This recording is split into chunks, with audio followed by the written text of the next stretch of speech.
देश में बढ़ती हुई जनसंख्या की समस्या से कौन परिचित नहीं है।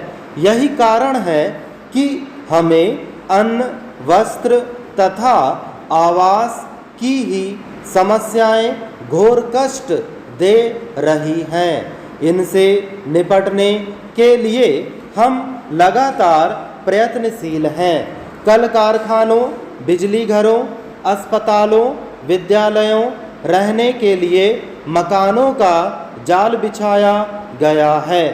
खेतों में उत्पादन बढ़ाने के लिए रासायनिक खाद, मशीनों आदि का सहारा लिया गया है।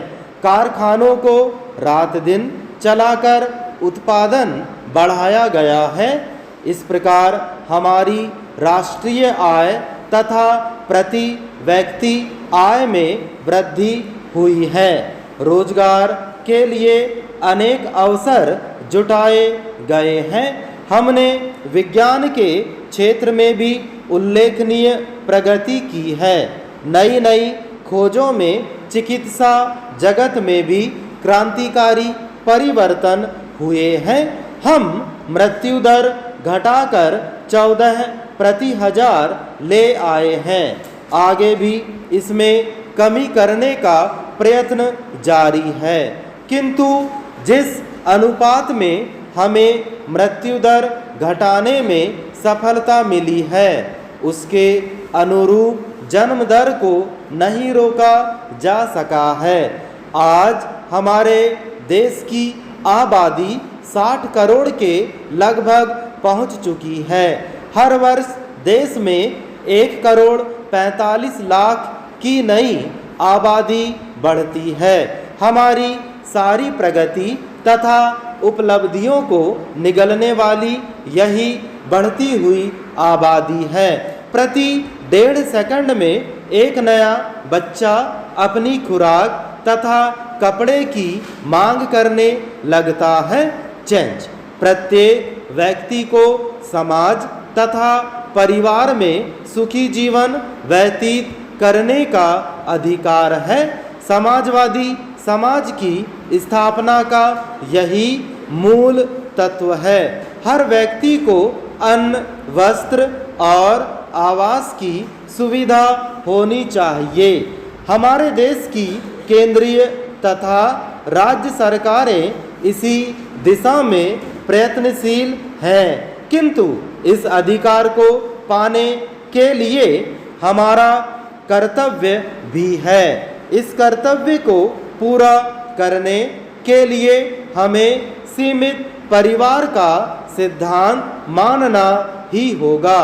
समाजवादी समाज की स्थापना का स्वप्न तभी साकार हो सकता है जब हम देश की जनसंख्या को नियंत्रित कर सकें।